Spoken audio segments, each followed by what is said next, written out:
Hi, everyone. I'm Taylor Manning, and I have Gianna here for the Entrepreneurs Under 30 series, and I'm super excited. Some of you may have already seen her twin sister's interview. I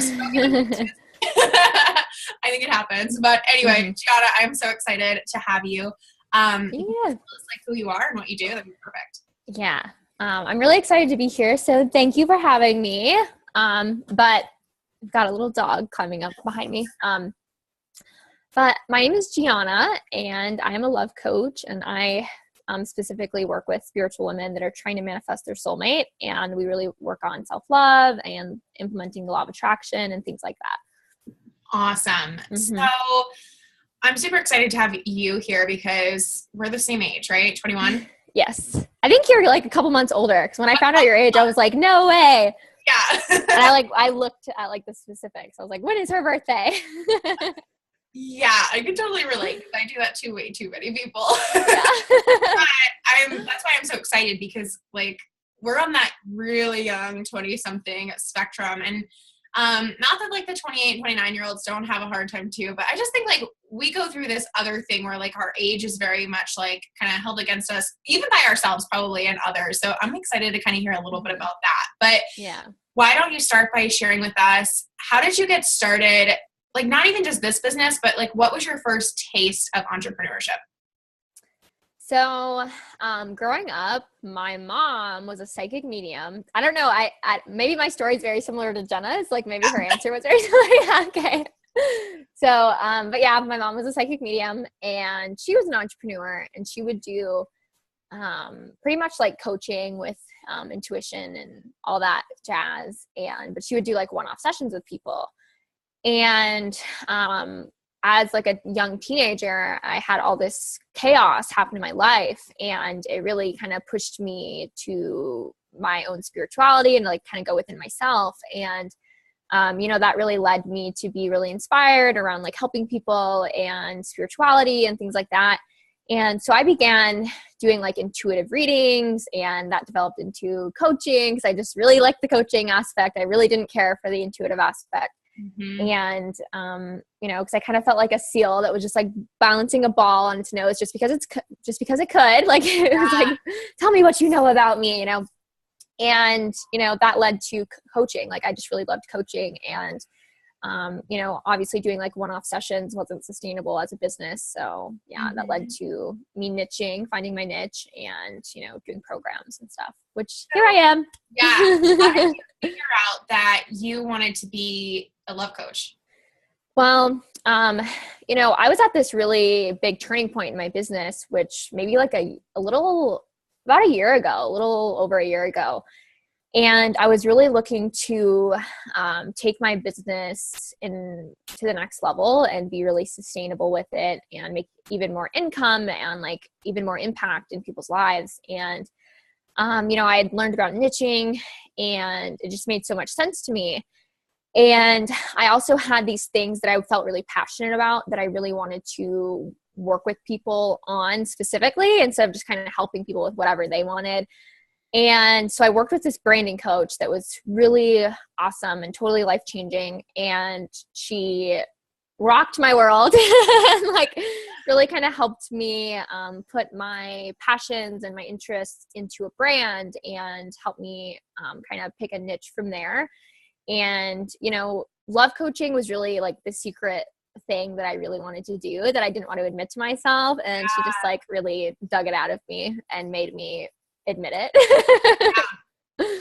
So yeah, long story short. Yeah, that's important, because I'm just going to say it because it's on everyone's mind. Like a lot of people are attracted to being a business coach or marketing or money or whatever, because they think that is the easiest way to make money. But I think, I know it's so important to actually do what you're passionate about. And if you're not passionate about marketing or sales or business, like do what you love, right? Right. Yeah. And I know like there's so many people out there kind of saying that.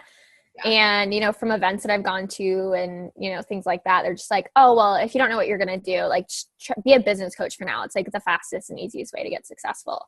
And that was kind of like a little block for me, because it was like, oh my gosh, cause my twin sister, right? She's, in that field of money mindset and all that. And so there was like a little bit of a thought in the back of my mind that was like, oh my gosh, am I going to be like the unsuccessful twin because of my niche? Like, is this going to be way harder for me? Yeah.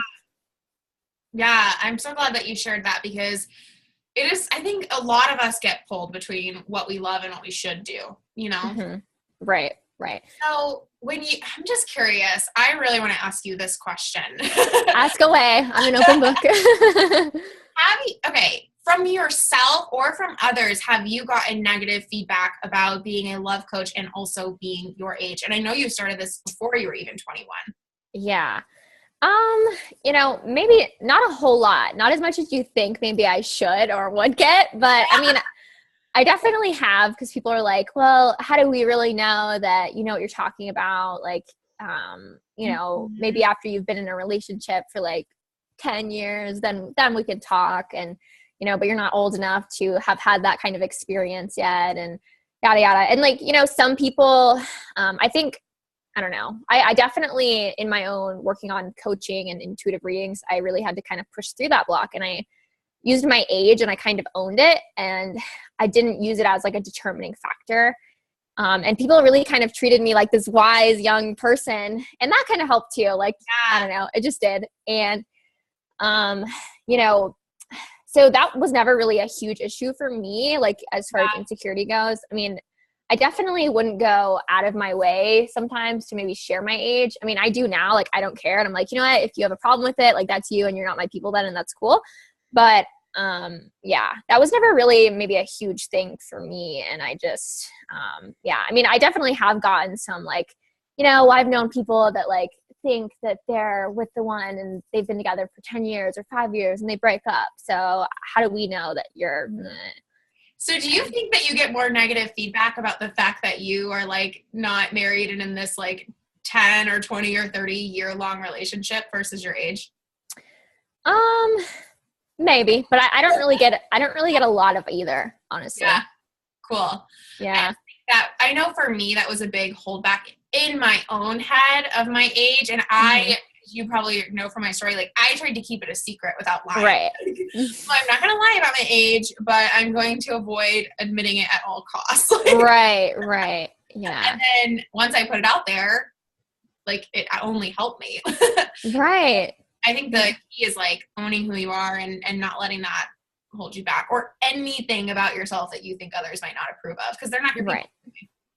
Mm-hmm. Yeah, totally. I mean, I know like there are, a lot of people don't know my age. Yeah. And I guess I've got like one of those inconspicuous faces that's like, could be young, could be old, I don't know. Yes. And, and then when I kind of talk about my age, or if it comes up for some reason, or because, me and Justin, my boyfriend, like we've got an age gap, as you do too in your relationship. Yes. And so sometimes that comes up and people are like, oh my God, you're only 21. Holy crap. And they're more like positive about it. Like, oh my God, you are so like such an old soul. It's crazy. And it's like positive. Yeah. I know when I found that out about you, that you were in this like age gap relationship, I was like, wow, I'm not alone. I love her even more. And I kind of want you to talk about your relationship too, because I think it shows your expertise, and I think we all love a good love story. What I think is so cool about it too is that really kind of, I don't even know if you really even know this, but like that kind of made me realize like, oh, like I'm not a crazy person. Like my family and friends have made me feel like, I think you're awesome. And so I don't know. I think sometimes you just need validation, and that gave it. Right. And then I know I don't know why her name's just going to hate me for this. Is like missing, not in my head, but I introduced someone to you for the same reason, because she found out about my relationship. And so I don't know, it's not even like really your like that's not really your focus, but it's just crazy how like putting those little pieces of your story out there can literally like change someone's life and really, really help them. Even something as simple as that. Right. Yeah, no, I totally agree. I mean, I know there was definitely like some family drama with, Justin being older because, I'm 21 and he's 33. He's actually turning 34 in less than a week. Yeah. But so happy birthday, Justin. Yes. Yeah. But, yeah, I mean, my mom, she's always been very like open and trusting of my process and my choices. So I never really had any resistance on that side of my family. But my dad, as fathers can maybe be like protective and, and my grandmother on my dad's side, like there was drama, and I had to really like stand up to them and be like, like I'm an adult, you need to respect my choices. And I know what I'm doing, and you need to trust me and let me live my life. And Justin's a great guy. And, and that's proved because I know I have two sisters, not just my twin sister, but another sister, and they've been in relationships of their own that like my dad has loved, and they haven't been as good or have withstood the test of time relationship wise like Justin has. And so like my dad, he's like grown on Justin and like appreciates him and how supportive he is to my sister. So yeah. Were you doing this business before? This is just my own curiosity. Before or after you were with Justin? After. So yeah, I mean, I definitely had a lot of things that I was passionate about, like self-love and law of attraction and, healthy boundaries and codependency and stuff like that, that I really talk about in my business and with my clients. And, I didn't really make a conscious connection that all of those things related to relationships until I really worked with that branding coach, and it just made so much sense. And I was like, oh my God, yeah, like I'm really good at like my love life now. Whereas in the past, I totally sucked at that. And I had all of those issues that I really care about now.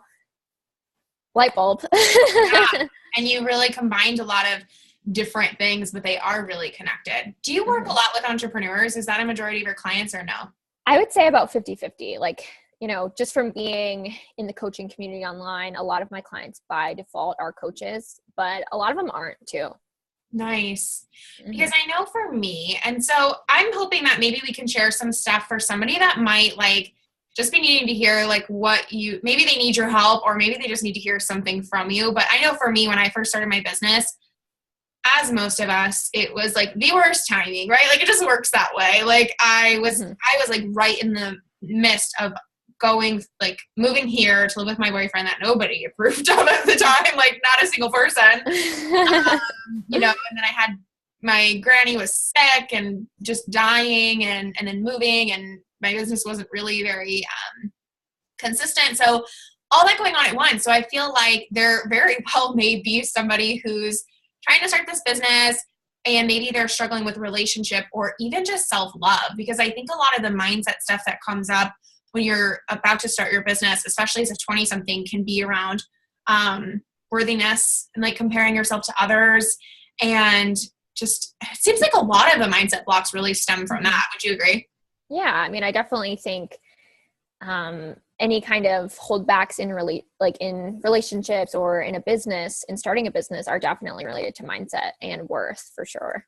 So if somebody is struggling with like that self-worth or comparing themselves, like for me, it seemed like maybe I do have to wait like 5 or 10 years to really be successful, just because of my age and just because of my personality too, which is loving yourself more. So for somebody if their mindset blocks are really stemming from that, I don't even know the question, but like, how do you start to love yourself more is really the question, I think. Right. Well, I think that you can't let your age be a determining factor, and also really make it normal. There are a lot of 20-somethings out there, young 20-somethings doing this. And if they can do it, why can't you? And I think that a lot of people, whether they're using age or whatever, they can use these factors as a means to put somebody else above them. And it's just illusion. Like people are people, and nobody's really better than you. And you're just as capable, just whether or not you know that, and allow that knowing to back you up in your actions that you take on a day-to-day basis. Yeah. I love that you just called it an illusion. Yeah. Because I definitely used to do that when I first started my business, like looking at people as like, oh my gosh, like, oh, I can't wait till I'm like on their level or whatever. And I see people doing that to me now, and I'm like, yeah, and I'm like, I'm just a person, and I'm like, and it just makes it that much more real for me that I can always go to the next level that I want to get to, and how very likely it is for anybody else to be here as well if they really want to do the work and want to be here. Yeah, no, totally. And I know this is so basic, but I think we just think that things would be so much more easier if we were like the perfect entrepreneur, the perfect female entrepreneur, whatever. And then perfect doesn't even exist. So like, what are you really working towards? So Right. the fact that you just called it an illusion and just something we make up is just so on point and like really definitely hits home. Yeah, thank you. I mean, I definitely like relate to your story when you were starting your business as far as like all this crazy stuff was going on.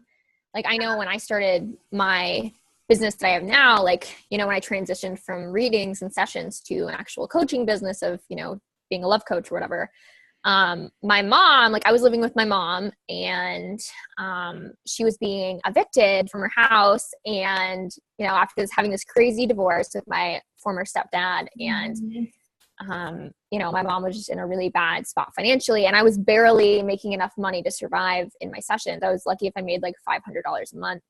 And I got pretty much a eviction notice from my mom, like, all right, you have to go find your own place to live because I have to move into like a 1 or 2 bedroom apartment because I can't afford this. And we're being booted, and, you know, good luck. And I got, one time when me and Justin were visiting each other, because we had a long distance relationship, we were in Nashville, and this woman crashed into us, and we, whatever, got small settlements from that. And I got the settlement of like a little over $3,000. And that was like a godsend for me because I was like, oh my God, I have money to move out and put down a deposit. But I really felt like, oh my gosh, I have to move out. Like, I need to get really serious about my business and really commit to this. And so I used over half of that deposit to hire that branding coach. And yeah, everybody in my life was like, oh my God, Gianna, you're crazy. And I just had to listen to myself and be like, no, like I can feel if I don't do this now, I'm just going to die a slow, financial, painful death, you know, or I can just get it out of the way and fly by the seam of my pants and make it work. Yeah. I love that you don't really have that whole like 9 to 5 regular job piece like in your story at all, do you? I've had one real job. Yeah. And I worked at a movie theater when I was like 16, 17. That's how I am. I thought, because I was never really like allowed to have a job because my dad had a business, and it's like, why not just help the family business? And so when I was in college, I tried to rebel like for 2 weeks, I think it lasted. I worked at an ice cream shop. That's like the only real job I've ever had. So I love that we kind of have that in common. Like, it's like, oh, right, what's that? Yeah, no, I mean, and I never really, oh my God, when I had the one job that I had, I hated the lack of freedom. And I remember at that job, if we weren't busy, they would send people home early. And I would always like make up some excuse or be like, oh, I don't feel good, to always be the one to go home and just be like, oh, please pick me. Like, I hate this. Like, I really just want to leave. And because of that, like, I never made any money, but I was like, I don't care. Like, I'd rather be broke than be here right now. Yes, I can totally relate to that. Yeah, it didn't work out for me either. Yeah. So I have 2 more questions I want to ask you that are related to business, because I think people love hearing. This one for sure is my favorite. So how did you get your first like real coaching client, like your first coaching package sale? I mean, I had been doing I had clients before that, so I wasn't completely unfamiliar, but I know asking for that kind of sale definitely scared me. And, you know, even just if I raise my prices, sometimes I can still like push me out of my comfort zone a little bit. Yeah. But, you know, I think the first client that I got, it was like a 3-month program, and it was $3,000. And that was really scary. It was really scary. But I just remember being really genuine and not letting my fear hold me back, and just really connecting with this woman, and, you know, not backing down and not trying to lower my price or oversell or anything like that. And just really knowing my worth and, using it as practice, and not using her yes or no to validate, the worth of my package financially, or, you know, my ability as a coach. And I felt like that was a really big game changer for me to, Yeah. you know, because I remember, although this isn't something I would maybe do now, because, you know, as a coach, you know, like maybe it's good to hold people to commitment and kind of get a commitment from somebody on the phone. But she actually, my first coaching client, she was like, wanted me to give her a couple of days to think about it. And so it was like this long drawn out, like, like nervousness. And I was just like, oh my God, this is killing me. And it helped me really to remember that she wants this. She wants to work with me. She wants to make these changes to her life, and I can help her do this. So she wants this. She wants to work with me. And that, you know, really kind of helped put things into perspective for me, I felt. Yeah. Awesome. Yeah. I think a lot of people who might be kind of in a similar transition can struggle with that. Even me, it's always raising the prices, like, oh gosh, am I crazy? Will anybody ever pay this? Right. For sure. So cool. I love that. And then last one, what has been the biggest lesson learned growing this business? I would say that, there's probably a couple, but the one that I guess I want to share is that you can still make a lot of money and be helping people. And when you, like, a lot of people feel guilty for charging high rates, and but you know, in the long run, you find that it's really necessary when you're really going very deep one-on-one with somebody in order to sustain yourself and the work that you're doing. It's really non-negotiable. And you know, because I know, like, when I kind of first started off, sometimes I would like discount people and do kind of things like that didn't fully honor my time and my energy, and that led me to feeling really drained and really resentful and really like bad in my business. And that's not a kind of business that I wanted to have. And I really had to remind myself, like, this is okay to charge this. And, you know, I'm not doing anybody a disservice by taking their money. And, you know, I'm doing them a favor. Like, this is my gift, and they, you know, it's okay that they pay for that. Yeah. Yeah. That's a huge mindset shift. And I think even I had this point in my business when I was increasing my prices where, like, I was like, is this wrong? Like, do I even really want to charge as much? Is it like necessary? And that's exactly what I tell my clients too, is like, if you're over here stressed out about the fact that you have 20 clients at once, or that you barely have money in your bank account, like, you're not going to be able to focus on your clients as great as you would be able to if you had limited clients and not limited money in your bank account. Like, even those two things alone will make a huge difference in, like, your ability to really show up, which is our job. Right. Exactly. Yeah. And I think that, I think that you were very on point when you said that, you know, like, worry takes away from your clients, because I definitely had those times where it's like, okay, I got a client. Now, instead of like really focusing on this person, like, get another client or something, like, yeah. And it's just like, you don't want to put that kind of pressure on it. It's not a fun way to live, and it takes away from your work. Totally. It does. Cool. Well, thank you so much. That was awesome. I know we kind of talked about, like, your expertise, your relationship, your business. We talked about it all. So it was really fun. Yeah, I loved it.